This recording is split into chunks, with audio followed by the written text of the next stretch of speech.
So I will now call to order the regular meeting of the Watsonville Community Hospital Board for Wednesday, June 25th, 2025.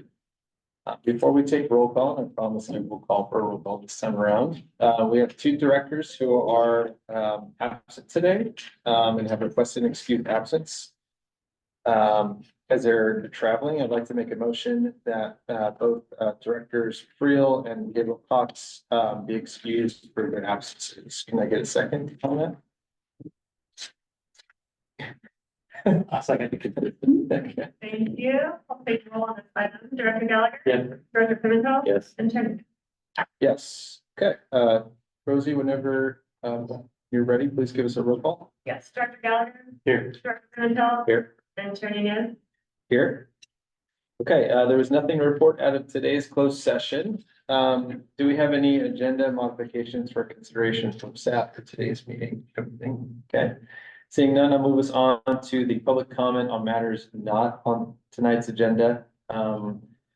Rosie, any raised hands online wishing to speak on matters? No hands on line. Okay. Anyone in public wishing to speak on an item not on tonight's agenda? Okay, seeing none, I'll close that down and entertain any comments from our board members. It's notice the California legislature agreed today on a budget proposal with the governor.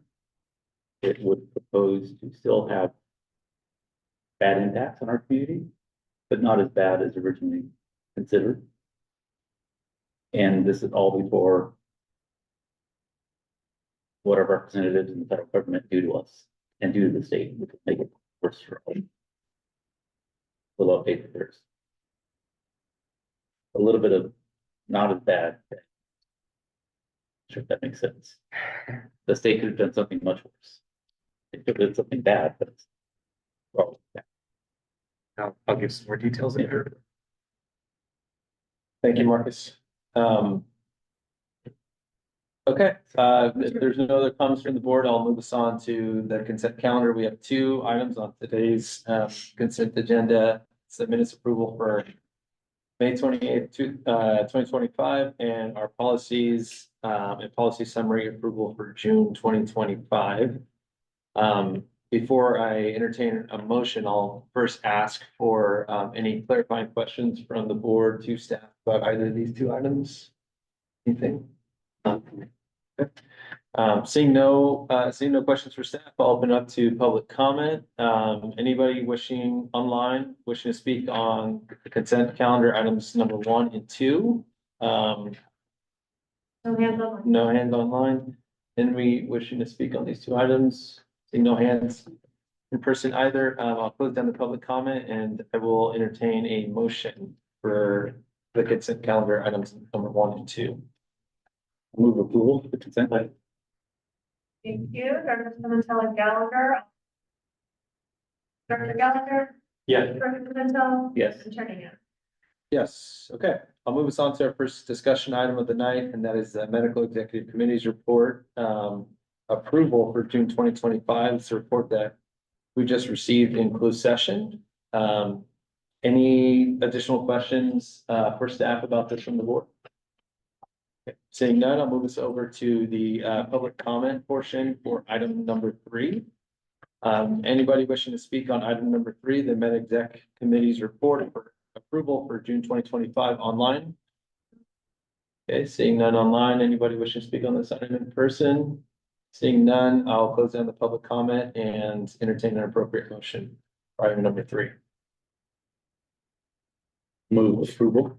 That's our recommendation. Thank you. Director Pimentel and Gallagher. I'll roll on this item. Director Gallagher? Yes. Director Pimentel? Yes. And Chairman Yang?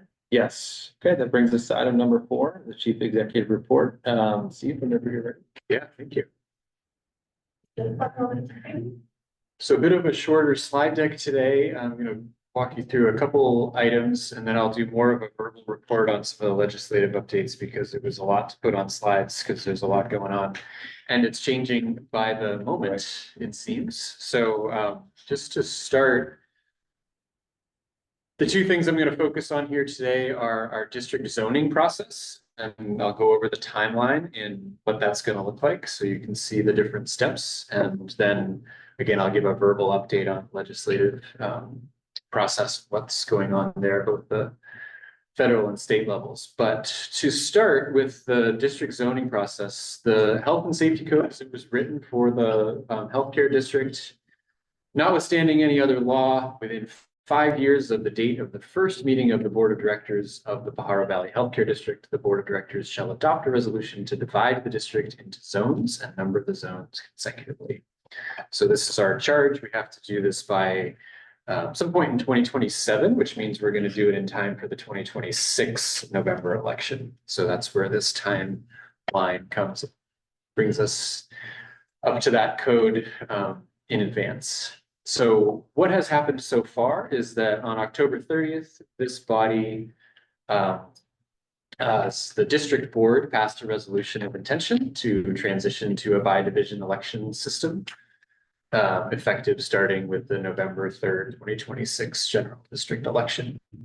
So earlier this year, there was a competitive process to identify an outside content expert or consultant to guide us through this. I want to thank Alice Violante, our Director of Government Community Relations, for helping with this process and this selection of the consultant. And as we move forward with our consultant, which is National Demographics Inc., National Demographics Corporation, NDC, they will be providing these services for us and in concert, and they've done this in concert with BBK and other districts as well. So they're used to working with BBK from a legal standpoint on this process. So what is next? I've got 3 slides worth of what is next. And so the first one, NDC is currently working on preparing data and working in the background on setting up a website specific for this process. And there will also be an email address specific for this process. June 25th, that's where the "You Are Here" logo would be, announcing the project schedule at the board meeting. So here we are. Our next board meeting, not the July board meeting, but the August board meeting, we'll have our first public hearing. So we'll go through a little bit more about what those will look like as we get a little bit more info from NDC on exactly what those will look like. But this board meeting will include that first public hearing in August. Shortly thereafter, we'll have our first community forum, which will be outside of the walls of this building, right? Somewhere else out in the community. Could be here, but it also could be the high school or somewhere else where we would bring the community together to get their first set of their input, do another public hearing at the September meeting. And then October 17th, we would have an initial public draft submission deadline. So at these public hearings in the community forum, give some instructions to the community on what that process looks like, and they can draw their own maps and submit them through the website and through the email address or through other means that make sense to them. A few days after that, later in October, we'll post any draft maps and proposed election sequence on the project website. And then board meeting on the 29th of October, we'll have our 3rd public hearing. In early November, another community forum, so community forum number 2. And then public map submission deadline number 2, so another round of public submissions. And then most likely the last public hearing at the November board meeting, and probably the last and final adoption of map. That puts us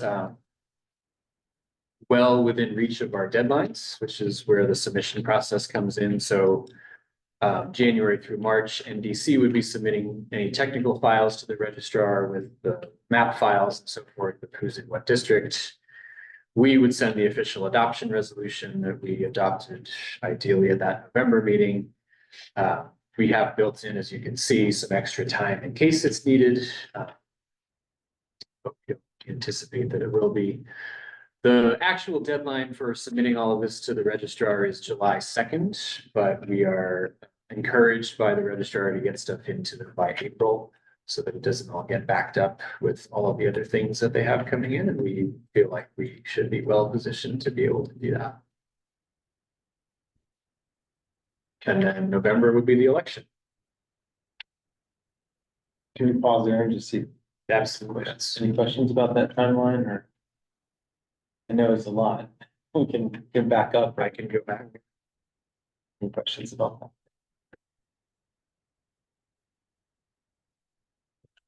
Okay, thank you. Okay.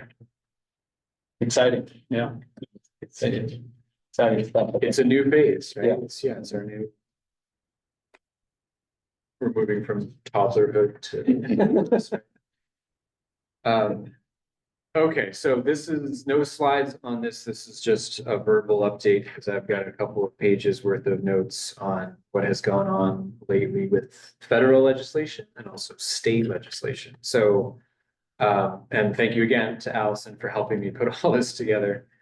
The new Senate Finance Committee version of the reconciliation bill has some differences from the original House version, which I talked about at previous board meetings, the House version. The sort of the change that sticks out the most and that is potentially the most impactful to us as a hospital relates to the healthcare provider taxes. And so the House bill had recommended freezing those, essentially capping them at where they are. The state of California is at 5% is our limit. I don't, 5% of what? So the House version was to keep it where we are. The Senate version calls for that to decrease over time, ultimately getting to 3.5%. So some states are at 6%. That's the federal maximum. California is at 5%. This would decrease it over time to 3.5%. It would stay at 5 or above through 28. And so 2029 and beyond is when it gets below where California currently is. So that's likely when those impacts would start hitting us, that the QAF, the quality assurance fee program, would start decreasing in 29. Now, it's not to say what would happen to it before then, but in terms of federal statute, according to the Senate bill from 29 on, it would be the state of California would be required to reduce the matches that it's getting from federal dollars for the QAF payment. Other items that come into the Senate bill include the work requirements. So we've talked about that before. A small win is that it allows the secretary to exempt states from compliance with the new work requirements no later than the end of 2028. The previous recommendation was the end of 2026. As long as the state is demonstrating a good faith effort to comply and submits progress in compliance to other barriers, or other barriers to compliance. So this is about individuals having to document and attest to the fact that they are working.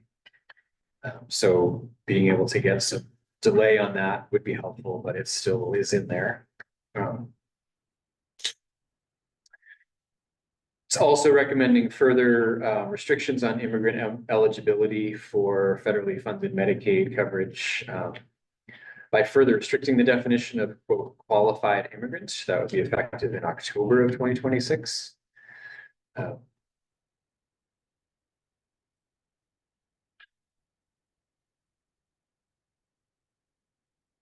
Also, the verification and re-enrollment requirements every 6 months. Talk about that, and we'll talk about that in a second on the state, because it's on the state side. There's a bit on that on the state side as well. And then the Senate version also keeps the House recommendation to penalize states that provide coverage to undocumented persons. So as Marcus introduced, a lot of not good things still. On the state side, the governor and the legislature had different proposals, and they came out yesterday with their compromises. So not Not a lot has changed from what the legislator had proposed, but there is a little bit. So it does restore the Medi-Cal asset limit. The governor had proposed setting the asset limit at $2,000, which means you couldn't have more than $2,000 in assets to be eligible for Medi-Cal. The state legislator restores that to 130,000.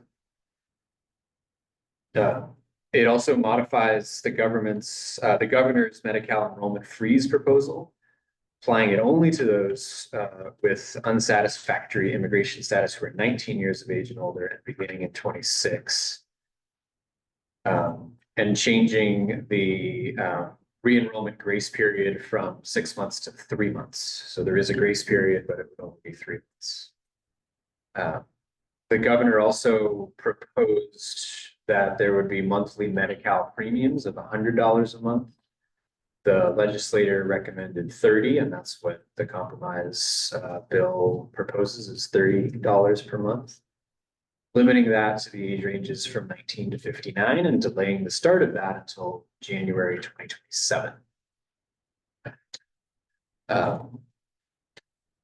There are a lot of others with a lot of other numbers. Yeah, I'm happy to take questions. I can also call Allison up for help with questions. Because there's a lot of details. She has read more of the details than I have. If you want to pause there for questions, any questions for Steve or for Allison on either what is being proposed right now at the federal level? And I believe the Senate version came out last Monday, so maybe people are still pouring through it. But anything state or the federal level? Any questions for Steve or for Allison?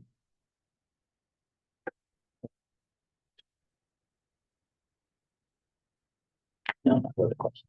I was gonna be cranky. Well, I think obviously we have a couple of important, and we'll get some more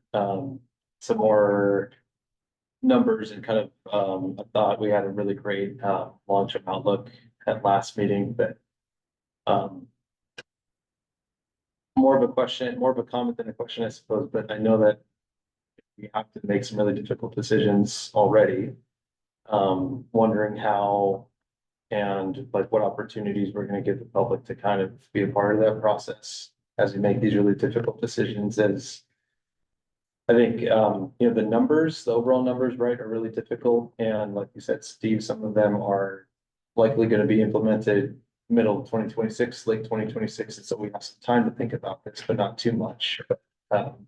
Just wondering how we're going to how that process will come about as we start to make some really difficult decisions. So more of a comment than anything that, really appreciate just how transparent we are with our staff and the public that invests into the hospital, and just hoping that over the next few months, we start to develop what those decision points will look like and the timing of it. And, there's a lot of work going on at all times, to ensure that, whatever does come down the pipe they're still shooting for July 4th. But whenever it does come down at the federal level, what that'll look like, and then to lessen the impact of that by entering into local partnerships and doing things and being proactive as well inside the four walls of the hospital. So, yeah. So, I don't know if there's a question in there, but I think we will all say agreed. Yes. Just get, Yeah, the conversations need to be as public as makes sense. And Yeah. the process needs to be as transparent as makes sense. And the impacts, we talked a little bit about sort of some of the projected impacts for our hospital down the line at the last meeting. We'll continue to refine those as we have more clarity on exactly what's going to be proposed and when certain things start. And that will help guide and shape what plans need to be, need to be made and adjusted. And we'll continue to work on all the things that we're continuing to work on to strengthen services and shore up partnerships and so forth, so that we can mitigate some of the negative responses. Yeah, it almost reminds me of the steps that Marcus, you know this from your profession, but the steps that cities were taking of coming in and making budget adjustments accordingly throughout COVID every 3 months and looking at it, not as a biannual thing, but as a quarterly refresher, like where are we? Obviously, those numbers are delayed, but to be able to take any sort of to be able to see the trends in those numbers, make moves accordingly and reallocate. So just appreciate your guys' work on all of this, and I know that we're doing it as everything that we can to let's get back to this. Any questions before I open up to public comment? I got a couple more. And I was done, pause there. Yeah. That was a big piece. Wanted to share a couple pieces of good news. So new signage is going. So this is in the front lobby. We have the new hospital and district signs in the front lobby, and they're beautiful. So thank you to Nancy, who's not here, but maybe listening. She's done an awesome job getting these designed and put up. One of the outside smaller monument signs outside the emergency department is up, and the rest of them will be coming within the next coming weeks. The other thing that we've done that you wouldn't even notice is that have changed the hospital's website over from watsonvillehospital.com to watsonvillehospital.org to better reflect our nonprofit status. Most email addresses and so forth won't change because that is a whole back end process. We will have some more outside exterior facing email addresses with the .org. But most people will continue to use their regular login and so forth, because we can't change all of our back end systems all at once. But to the public, you can type in watsonvillehospital.com and it'll click it right over to .org, because we are that. So I can take any other questions, and then Phyllis, our Chief Nursing Officer and Acting Chief Operating Officer. Any questions? Okay, Phyllis, whenever you're ready. Okay, so lots going on. So super happy to report that yesterday we went live with RADS Inc., our new radiology services provider. A couple little implementation hiccups, but nothing that we couldn't overcome, mostly related to interfaces and IT stuff, so not big surprises. So very excited. We'll continue to report on the success of that program, but very happy to ramp up with them. Right now, there's 2 days on-site service, and then the rest is remote reads, and ramping up to IR services and other on-site services. So very excited about that. It's been a long time coming. So several different leadership changes of note. We have a new dietary nutrition manager, Kim Burgess, who was a dietitian here for years, has accepted the role as Melanie has moved on to a different opportunity.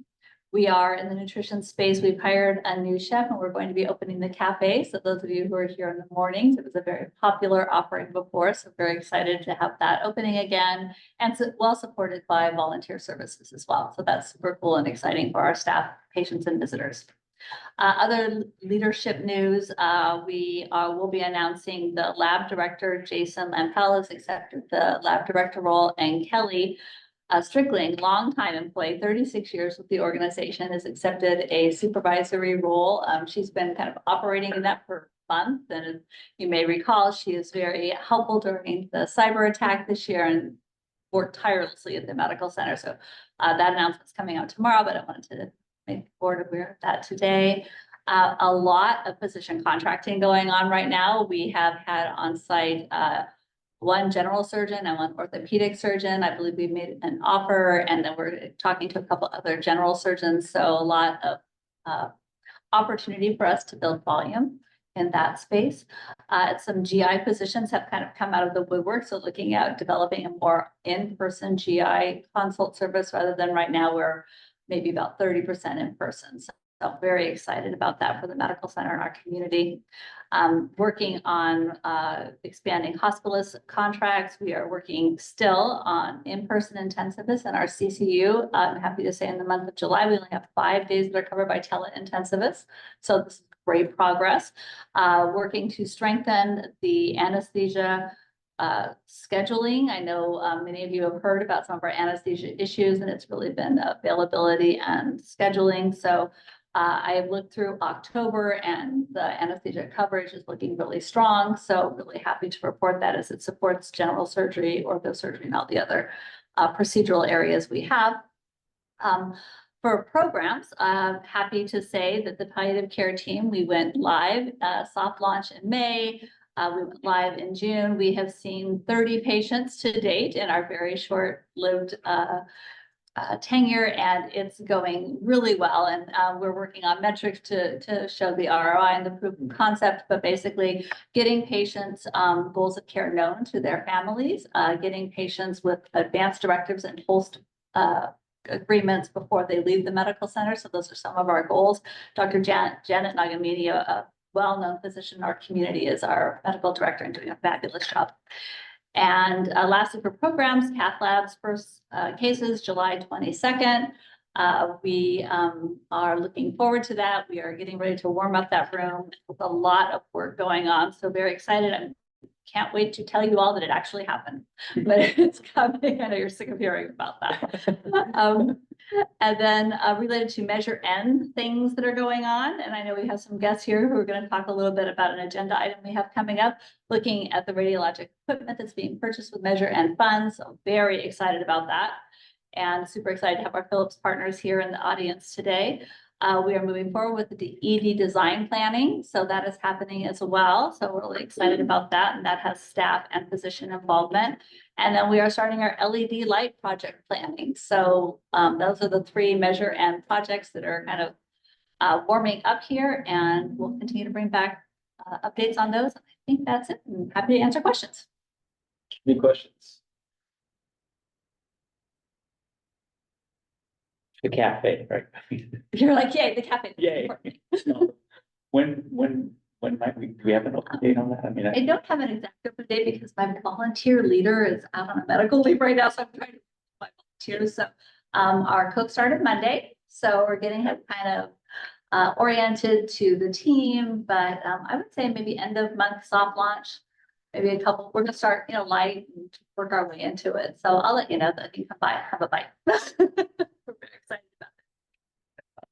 on the scheme of everything else that's going on, it's the thing I get asked the most. I'm thinking Isn't like that, me too. public relations reach would be good to push this out there. to Yeah, staff and the people public would love know. our cafe. And it's a testament. Susan example, our nutrition services director, does an amazing job with food. I mean, when we read the verbatim comments in our press gaming surveys, people talk about the quality of our food. Mhm. And when we had surveyors here in the hospital, which we often do, we take them to the cafe and they don't want to go out to eat. They want to stay here and eat lunch.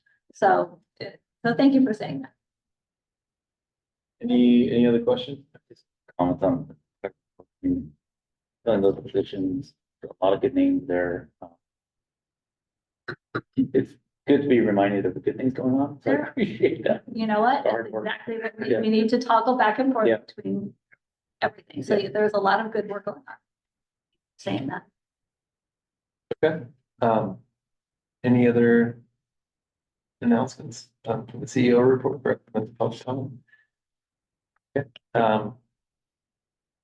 Rosie, and I'll open up the public comment. Anyone wishing to speak on either of those 2 presentations, please raise your hand. Anyone online? No hands online. Anyone in person wishing to speak on these?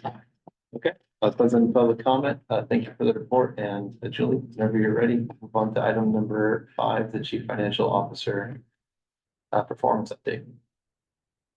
Well, while she's pulling that up, I will just say that I also had a turnover in my area. My revenue cycle director, Regina Hernandez, left last month, and we have hired a new revenue cycle director who is starting in the middle of July 14th, Michael Russell. And so we're excited to have some new transition going on there. We have lots of work going on the revenue cycle side, so good to have somebody lined up and coming in with a pretty short transition window. So to talk about this month, we'll start with the month to date. May was a tough month for us. We had a $1.9 million loss for the month. Primarily from a budget standpoint, it's in the net revenue side, although with some of the softer volumes, what you see where we look favorable on expense side, we also know we still have opportunities to try to flex staffing and try to be closer to volumes. Can't always get there with the core staffing and staffing ratios, but we have identified that we do have some opportunity there. I think the largest contributors to the net revenue this month, we really saw that we had a lower inpatient commercial mix in terms of days. The number of days are length of, number of patient days that were commercial were lower, and, you know, commercial tends to pay a better reimbursement rate. So when you're down those days and you're down those admissions, you feel it in your net revenue. We also had some longer lengths of stay with our Medi-Cal, managed Medicare, and self-pay. And when we kind of compare it to where we normally run, we probably had about 78 extra days that generally are not going to be paid, reimbursed anything. And then we saw a few lower non-ED outpatient type volumes in physical therapy, wound care, imaging, and the lab. So we were down about 236 visits on the outpatient side. Next slide. So on a year-to-date basis, you know, we're about $6.5 million or $7 million unfavorable. Again, the net revenue, you can see that's almost $12 million of it right there. And we're actually about $5 million favorable on expenses. But again, some of the volume driven variances get kind of buried in this sort of a view. We've definitely seen an inpatient net revenue per admission decline year over year compared to 24. That has about $1.5 million impact on the inpatient side and about a $1.3 million impact on the outpatient. Then of course, less volume does bring in less revenue. So we're drilling into some of the details behind where we're seeing these shifts, just to make sure not only are we valuing our accounts receivable properly, but that we're just trying to have more information available to us for decision-making purposes. Next slide. So you can see in the monthly stats, almost everything's in the red, unfavorable to budget. You know, really the only thing that was favorable was some of the overall the outpatient visits. I did mention where we were lower in certain areas, but overall we're still fairly strong on our outpatient visits. We're looking a lot at how kind of services shift between you know, month over month, and just knowing that different services bring in different levels of revenue and reimbursement. Certainly looking at the length of stay, which is always, you know, kind of front and center with case management as they're looking at things that might be barriers to discharge or unnecessary admits. And then, you know, really when you look at it, it's the lower admission volume that we've had, some of the lower case mix and outpatient surgeries that probably drive the most negative consequences in our revenue. Next slide. So on a year-to-date basis, again, most of the things are volumes are soft. We're up in inpatient surgeries this year a bit. And as we've talked about, the outpatient surgeries are down, but some of the budgeted outpatient surgeries are the cath lab that we anticipated opening earlier. So I am very excited to hear that it is going to be opening. I will be the first one jumping up and down outside Phyllis's door. We have seen a little bit of decline in the ED visits. They're still busy, you know, averaging about 94 patients a day. But what I've seen is that there's fewer admissions coming out of the ED. We're down about 4.5% from what we were previously seeing. That's not necessarily a bad thing. It's just that something that we're seeing in probably contributing to some of the softer admissions that we're seeing. And that we have seen so far that the outpatient surgeries are lower in the ones that we are doing, primarily in general surgery and ortho, and that's where we've had some of our physician recruiting going on. So it's exciting to hear that we've got some good candidates coming through. Next slide.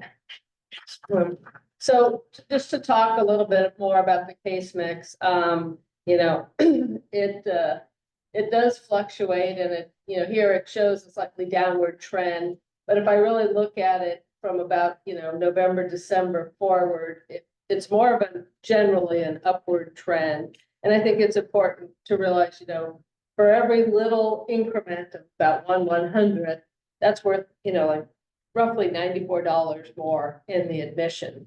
So, you know, what drives the case mix is certainly what the patients are coming in with and, you know, how sick they are. But it's also heavily driven by physician documentation, having specialists available so that we can keep the more acute patients here in the hospital versus having to transfer them.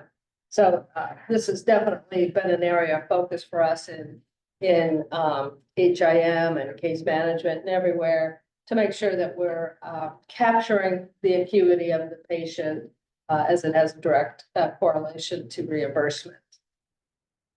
Next slide. Average daily census, you know, it has been much softer this year and declining. That's, again, not always a bad thing because it does depend on your payer mix. And if our payer mix, as I mentioned earlier, it was fairly low, the patient days were fairly low on the commercial side. You know, when you have patient days that are DRG based, they're not necessarily, you're not necessarily getting paid for them to stay longer. You're getting paid according to the geometric mean length of stay, expected length of stay. Next slide. So deliveries, deliveries kind of bounced back this month after being a bit lower back in March. They bounced back a little down from last month, but generally fairly strong, and nothing more to report there. Slide. You know, here's the surgeries, and again, the blue being our outpatient surgeries. Did a little deeper dive here, just as we've seen, you know, some fluctuation. They're fairly strong, but, you know, really understanding how much of an impact our outpatient surgeries have on our overall revenue. It can represent between 8 and 12% of our total net revenue. So sometimes that monthly swing can be a big contributor to the net revenue for the month. Slide. So here's the overall, just based on admissions, what the payer mix looks like. And, you know, we did have commercial admissions. They didn't stay as long, so we didn't have as many patient days. They had a fairly low length of stay. But, you know, the overall number of admissions was strong. You know, our Medi-Cal and managed Medi-Cal, as we think about what's going on with the administration and the budget, what could potentially occur, it's good to, you know, understand that that's right now, this month, it's about 44% of our budget. And, you know, often is anywhere from 44 up to closer to 50% on the inpatient side. And then on the outpatient side, fairly consistent with what we see month over month. Almost a quarter of it is commercial volume, which is good. And about 50% of it is the managed Medi-Cal and the Medi-Cal. So understandably why we are always wondering and worrying about what's going on with the federal budget. So with that, I will take any questions. Any questions for Julie? I understand both of you were on the finance committee anyways, so I don't have any questions. We can. No, but just, as always, these are really tough, stressful times, and what I'll continue to echo is the ongoing need to praise you and thank you, Julie, and you and your entire team. These are really hard times, stressful times. Numbers are not producing the results. They have influence and impact on the entire organization, and I think folks in finance can feel that very acutely. So I just want to say I continue to appreciate the hard work optimism that they're being demonstrating from your team. And no, you know, these are hard times for us. Our budget did not plan on seeing losses like this. There's good news happening that might reverse this, but we have a longer, using the term runway in so many different places. Our runway to recovery is a lot longer than we thought. That's just something we'll have to be aware, appreciate. Work me doing, I appreciate all the questions that are coming up and the responses. We're all taking this very hard. But then flipping around, doing better, harder work to get us out of this.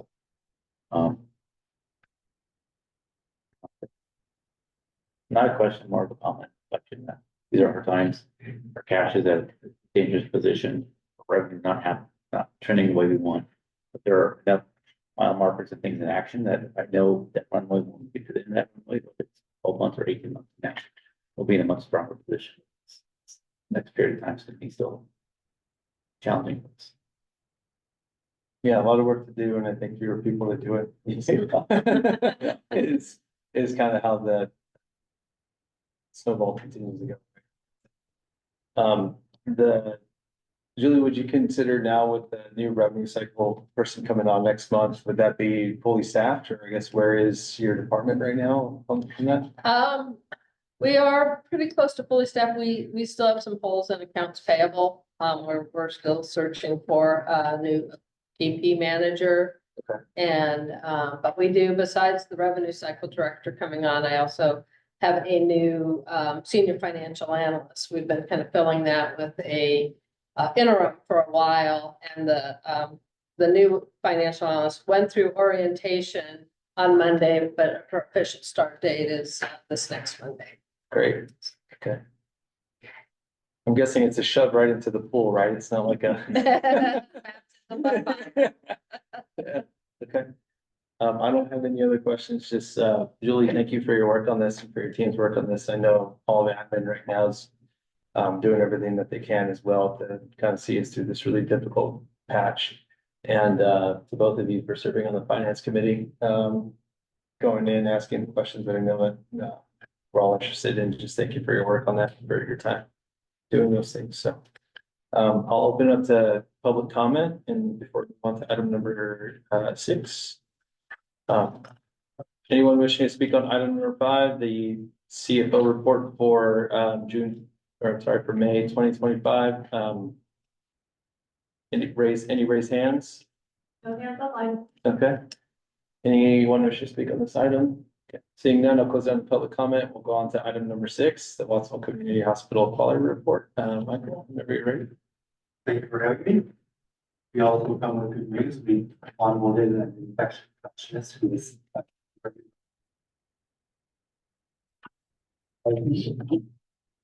We've been extremely busy with the regulatory activity. We had the laboratory joint commission visit May 14, or May 2016. We do have some items which we'll be reviewing on the next slide. We'll be working on a plan of correction, which is by 7/16. We also had a mammography Quality Standards Act inspection. We had a violation, unfortunately, which was related to a machine license that was not paid. However, that has been resolved as of June 12th.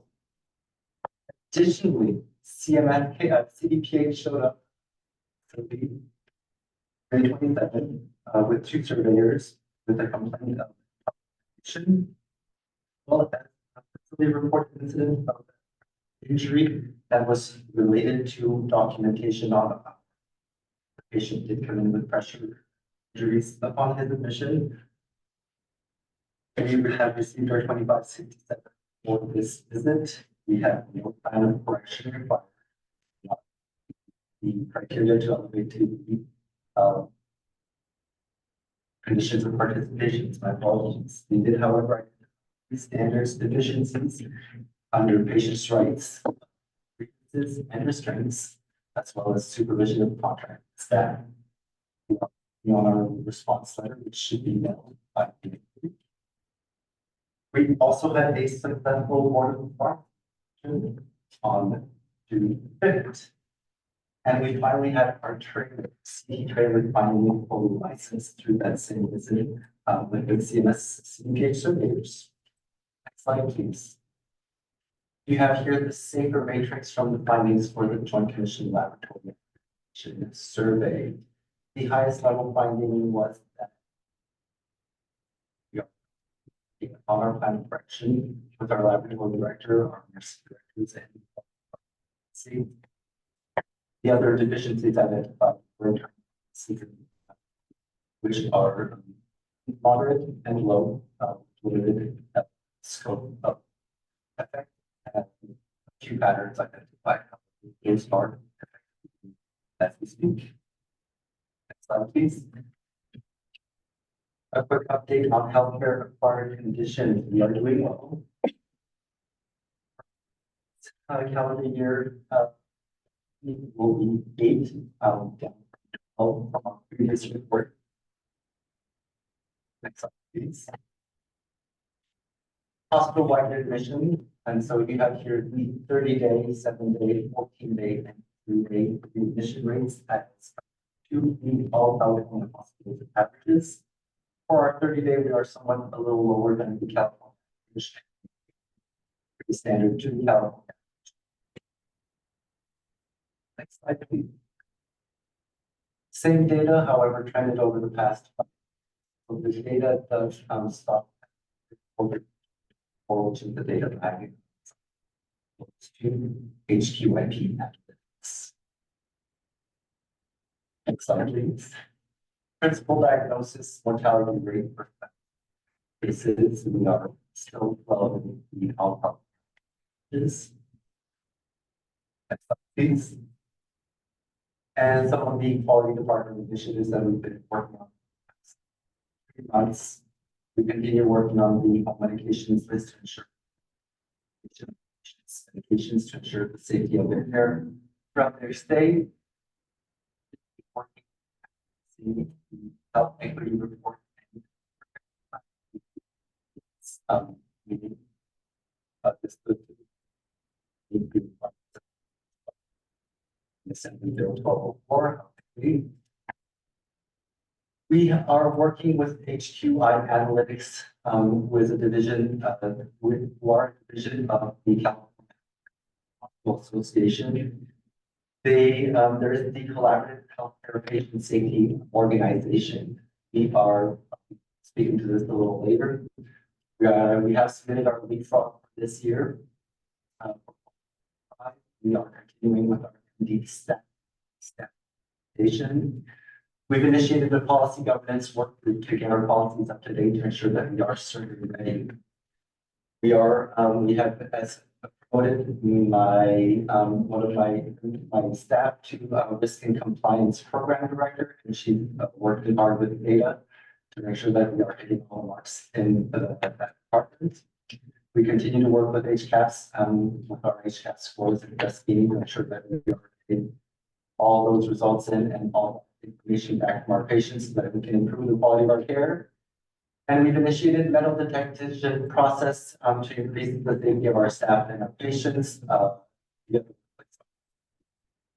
Next slide, please.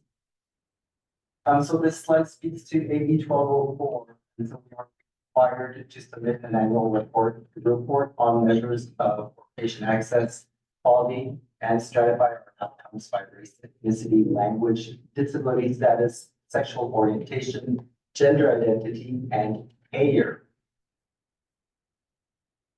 The plan requires us to look at our top 10 disparities and come up with an action plan on them. So we are forming a committee to work on this very involved process to ensure that we're compliant and providing best care for our patients again.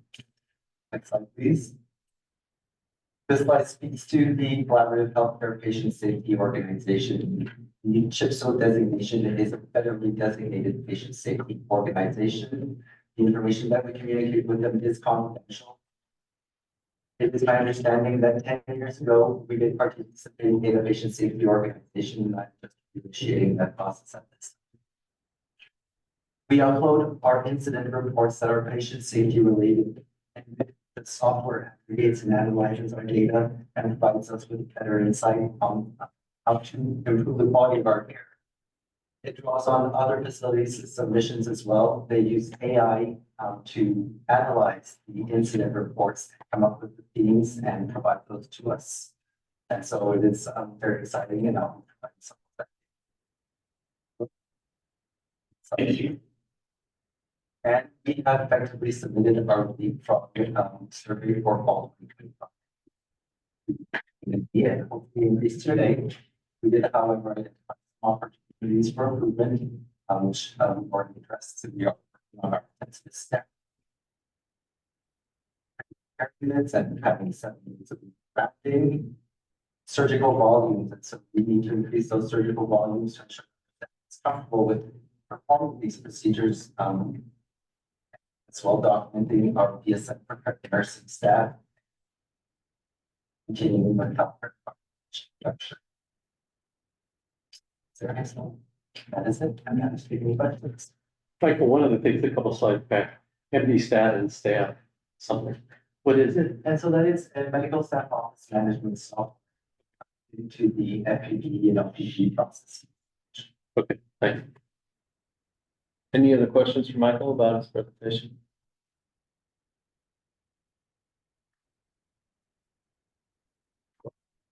No questions? Okay, Michael, thank you.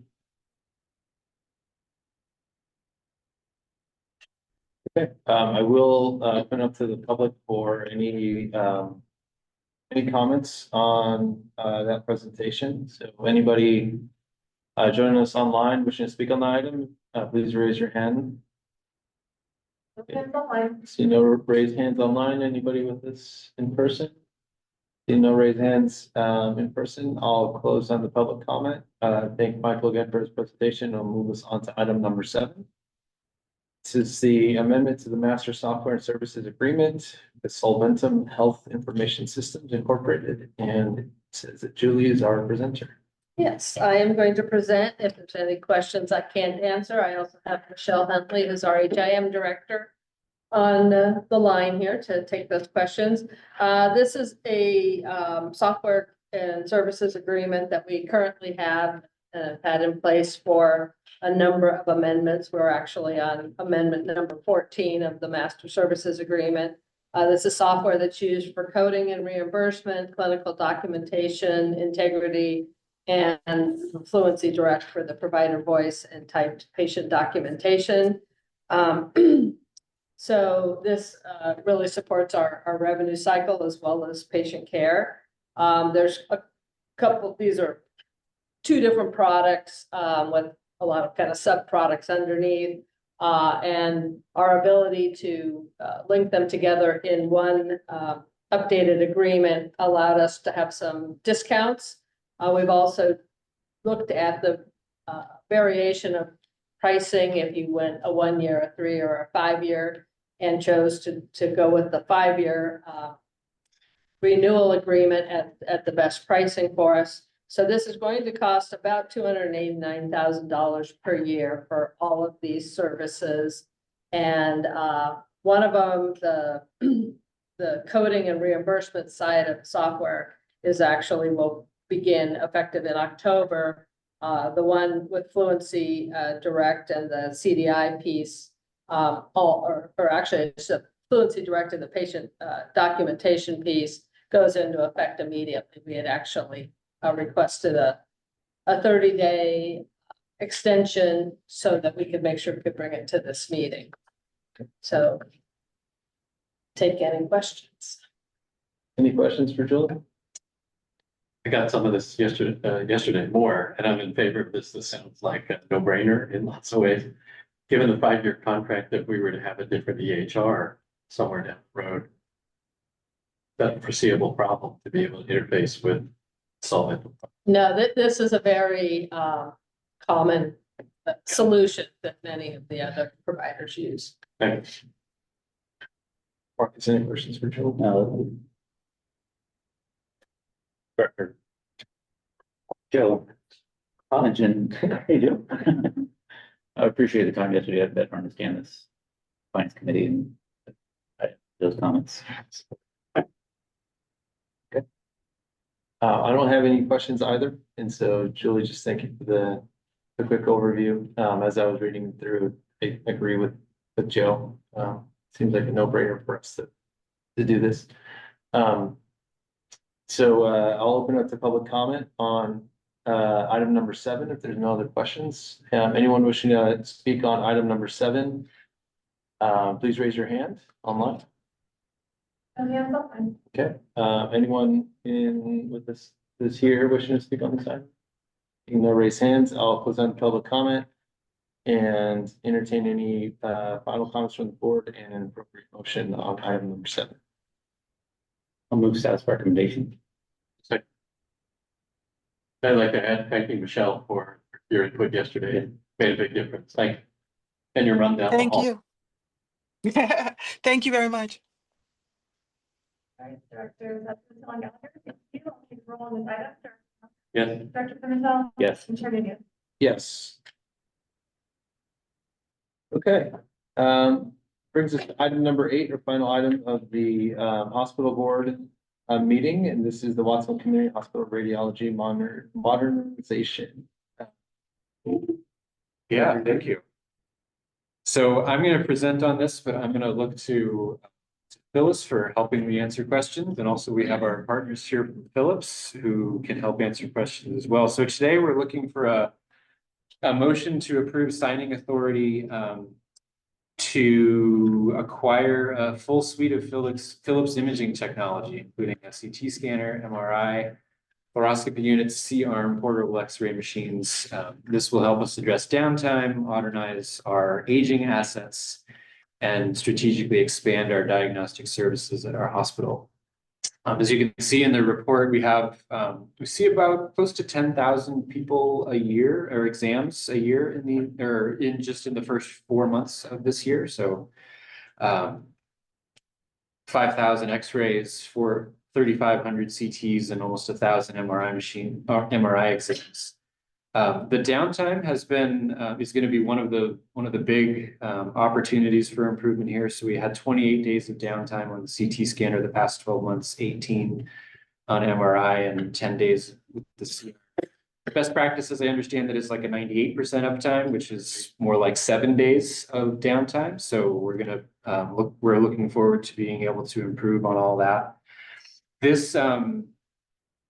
This process for identifying the right partner for this was extensive. We had frontline staff and our radiology director, Nalita Trout-Lacey, was instrumental in all of this, as well as her staff and her leads, actually going out to a number of site visits to see some of this equipment in action with Philips and others. So we did get multiple bids from other vendors as well, and Philips came out on top.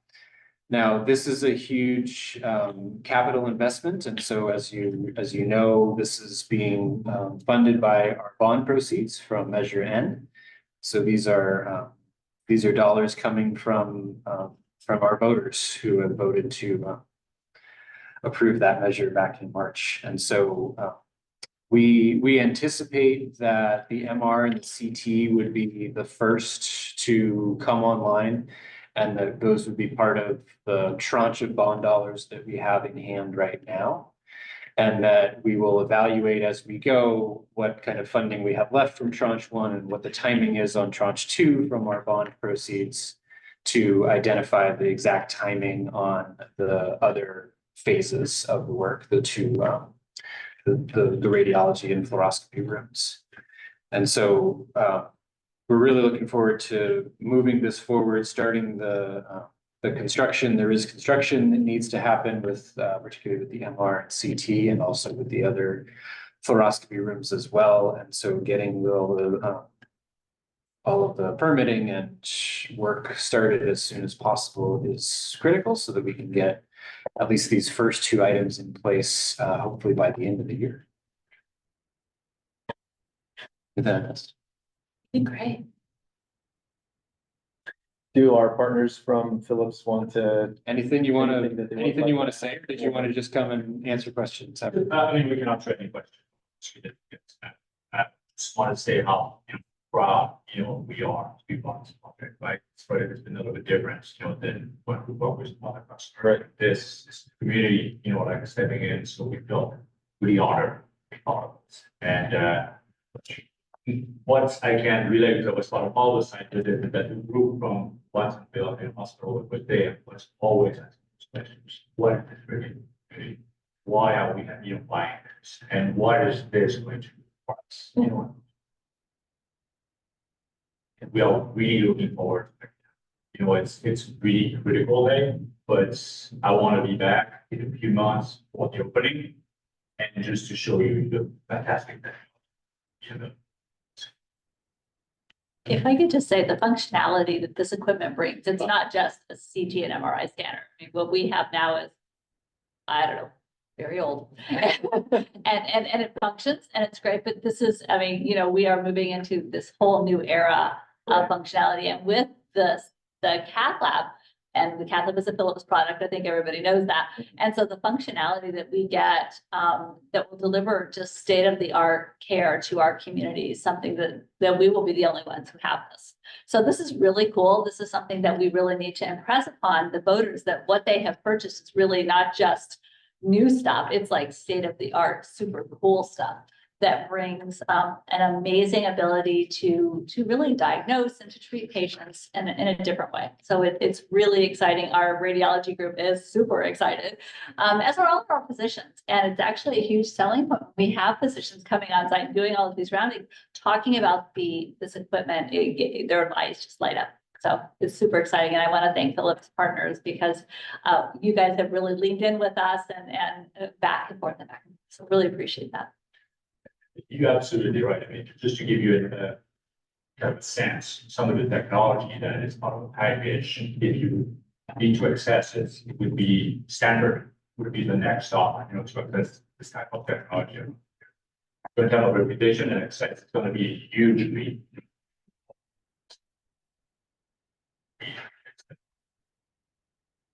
Good stuff. Thank you for allowing us to be a partner. Appreciate it. Yeah. Any questions for staff or this question of Life cycle of the equipment, how long do we expect the equipment to last? And what are the warranties? What's the construction timeline and then go live or the live equipment?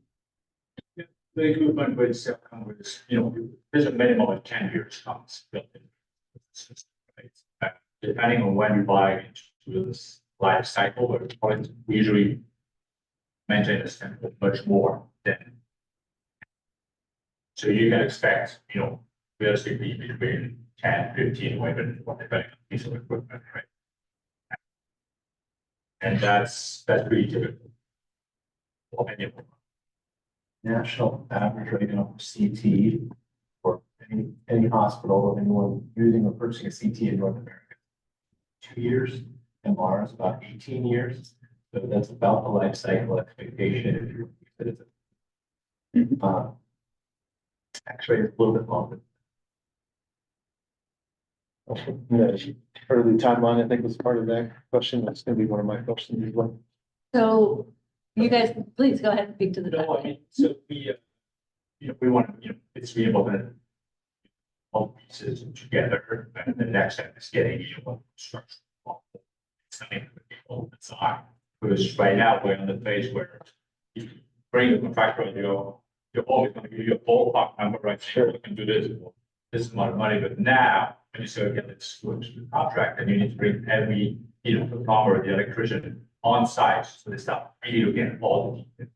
And that's be the next phase. And so we want to start this phase as soon as possible. From there, move to getting permits, installation, training. So we are maybe looking at end of the year, beginning of next year, for the installation of the first, part of this project will be at RINCT.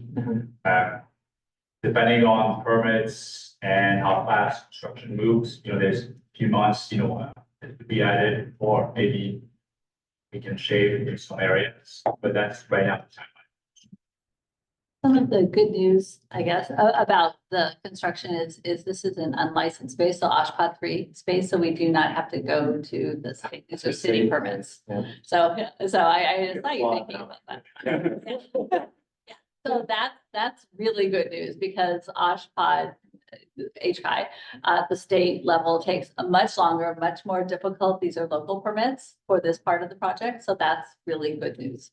And we do have an identified contractor and so we can expedite that part. There's other pieces later on in the project that do get us into license space. Sure. That's a little more complex, but our priority right now is getting the MR and the CG in here as soon as possible. And Mark, the other part of your question was warranties. Yeah. So it's gonna vary by product, based on whether it's MR, CT, fluoro, but for the most part, I put the 500, up to 550,000 in annual operating. Those won't really start until like the early 2030s, as this purchase includes extended warranties out for the first few years. I have a comment, a couple of questions. Thanks for having the process loop all the way around, actually, to the people taking the X-rays, the studies. They basically gave me thumbs up saying, yeah, we think they bought the right stuff. In the past, there was a big process that didn't loop around. Yeah. Why'd they send us? We didn't pick what we, so I got thumbs up from people I asked. The other comment, does this need to dovetail with the ED redesign, or is that not necessary? They're gonna stay in close proximity to each Yes. other, but they don't dovetail. So Okay. the OSHPD or the HCI part of this, the part that's in license space does connect to the ED. So that'll be adjacent to, so that'll be, it'll be synergistic with the ED design. The ED design and function is many more years out. So, Good. so it's, but the next phase of the project does get into license space. So that's tranche 2. And the other question for you guys, I've been retired for a couple of years, and when I was practicing, calcium screening of coronary arteries was sort of new and unreliable. I assume it's well beyond that as well. Okay, CT, it's so unique, it's multi-energy detector CT. So the amount of energy and teasing out that calcium that's easier with this technology today. So it's really setting up for the future. thank you. Yeah, I'm going. In the interim, will we? Well, this is happening, what's the impact on our current services? So that's a Yeah. great question.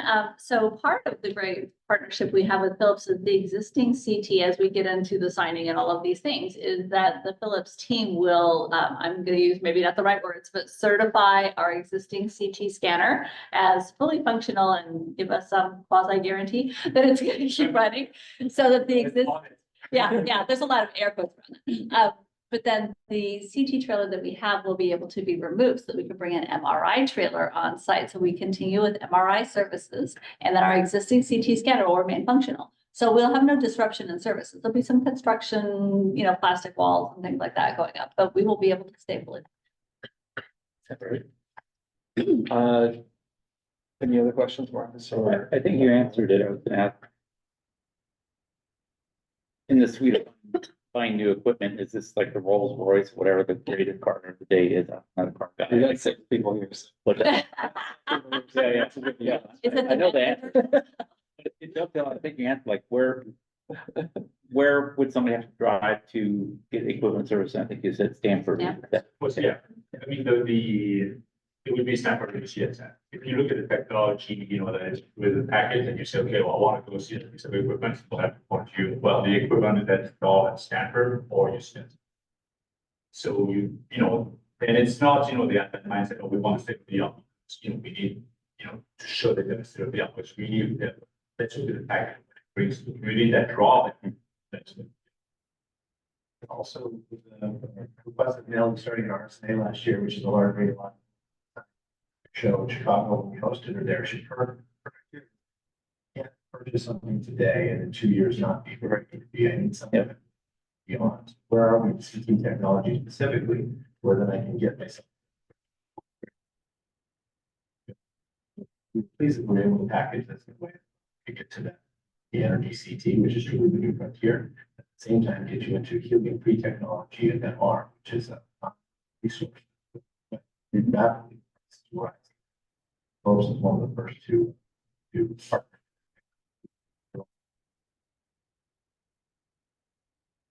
Thank you. Thank you. Mine, there's one like, wish Nancy was here, but one marketing kind of, related one. The other one is more bond measure. With this purchase, I understand it's gonna happen over a couple of months or years.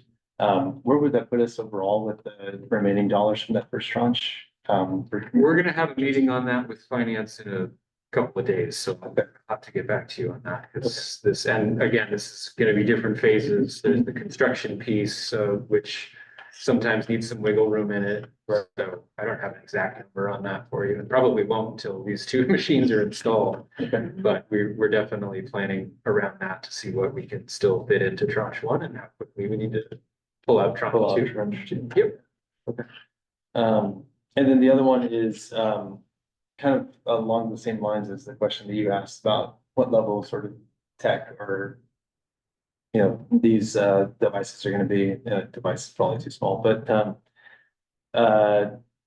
thinking from like a marketing perspective, I mean, I would imagine that, I don't know what our partner or what our partners and competitors are also doing around the county, but would we be accurate in saying that we have the newest of these equipment when they come in and they're installed in terms of a way to market our services to the community? For sure. Yeah. I don't know. You guys might have. Yeah, just last time, or all of your vendors as well, so I can give you a lay of the land, you know, if you want to, and. You know, and CT and MR especially, I would say that, you know. The reputation of this space is gonna change, right? Technology is gonna be here, it's not going to be available, you know, either MRA, Cruise or Slayton's. It's gonna be really unique. And sometimes it's things as simple as when people are gonna come to an MRI here in Watsonville. You know, one of the things that people really suffer is claustrophobia. A lot of it's, you know, as come as when they come to an MRI, they have to stay for a long time. You will see the suite is completely redesigned to look like more like a spa. And when you step into the gantry, you have, you know, one of those modern, you know, like photo with the screen, and you're just watching whatever you want. You can watch your favorite show, you can watch, you know, have the sound of, you know, calming forest, you know, and apologies to whoever managed the cafe. He's gonna change.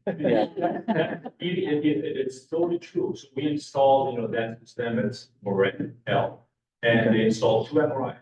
One had that system, and the other one was just regular installation without all what we call patient experience. When the CEO went through the gantry with the system that had patient experience, he asked why didn't we, you know, install it on the second MRI? And of course, you know, they didn't have all the money, so we need to cut, you know, that piece. But this is what has most impact on the patient exposure to the MRI. I can guarantee you that. There's the amount of software that is included. It's their experience. What I felt great. It was fast. You know, I didn't feel that I was inside the gantry. I listened to the music or the show that I liked for 10 minutes. And I can guarantee you that huge differentiator for this place, and nobody else. Not even, you know, Chong or something similar. One thing that's included in this is support from Philips and the marketing packets. So we can begin marketing this effectively. What we find is your greatest market for your patient. Right. The moment that first patient comes out, they just experienced. Nowhere else do you see that with traditional MRI or CT. They sound like a negative type. What was me? This was nerve wracking, you know. In this case, they're going to come out speaking positive experience. Traditionally, what we find. So we're quite pleased that you chose the ambient experience with Philips, and we're thrilled to see the best gaming scores. Right? We want to see that start to talk so much about what you're doing here, that it will, in our opinion, I think with, think about marketing, diagnostic imaging, focusing on that. And then as we have our radiology group and by them in a more mature place and hopefully regular IR services, when we think about that full complement of services with the cath lab, with the wound care centers, we're going to really promote limb salvage center. These are niche businesses that really nobody else has. These are marketing opportunities for us. sorry, I would say the waste benefit program also that, that's, it's built in, there's no, without huge. It's not on the ground, and it will be a huge transformation. Yeah. Thank you. Any other questions? Public comment? Okay, anyone wishing to speak on this item, please raise your hand online. Okay, seeing no raised hands, anybody wish to speak on this item in person? Okay, seeing none, I'll come back for any final comments from the board and also an appropriate motion. I'll just say, obviously, we still need a board or motion. Speaking to everything that we just talked about, excited that to hear what Joe said, that the staff is, yes, this is perfect and you guys did the right thing and bought the thing that we want. That's excellent. And I think when we started doing the community outreach and knocking on doors for Measure In, and Joe and I knocked on hundreds of doors, and this is one of the things that really resonated with people is we want people coming to Watsonville Community Hospital, not because it's their closest hospital or because it's the only option, but because it's the best option, right? And so this sort of purchase and these sort of investments are getting us there and really changing the face of the hospital with, while not, undercutting what makes this hospital great, and it's our frontline staff, and it's our commitment here to provide excellent care to the patients that come here. And so just really great job all the way around. I thought 2025 was going to be the year where we were saying we really turned the corner, and in a lot of respects we have. And I think we've done some great work throughout the first 3 years of this baby organization. And it looks like 2026 is going to be really where we really turn the curve and start to see a lot of what the work of the first 3 years paid dividends in that year. So just thank you for all the work you guys are doing. I know everything, we're not even done with the first meeting. We've got a whole nother one coming up after this. So thanks. Thanks for all the work that you guys are doing, and for with all the change that's happening and all the challenges that we have, for continuing to keep us on this path, because this is extremely important in the long range strategic view of the hospital and district. So just thank you. So with that being said, I'll entertain a motion on this item. I'll move, and I need to double down on your comments here too. We went to our community, we went door to door, we went to everybody, we went to stakeholders, and we said, if you help us here, we will do that. And this was buying our property, checkbox done. Improving imaging, we're on that pathway, expanding the emergency department. I mean, we're doing the things the public asked us and we committed to doing. So it's a good testament to, you don't often see in ballot measures and community invest things, this type of a commitment to turning it around and 100% nailing everything we said we do. But I just want to thank you for bringing it up. And that was my motion to do that recommendation. Thank you, Directors Pimentel and Gallagher. I'll take a roll on this item. Director Gallagher? Yes. Director Pimentel? Yes. And Director Yes. Thank you. Thank you.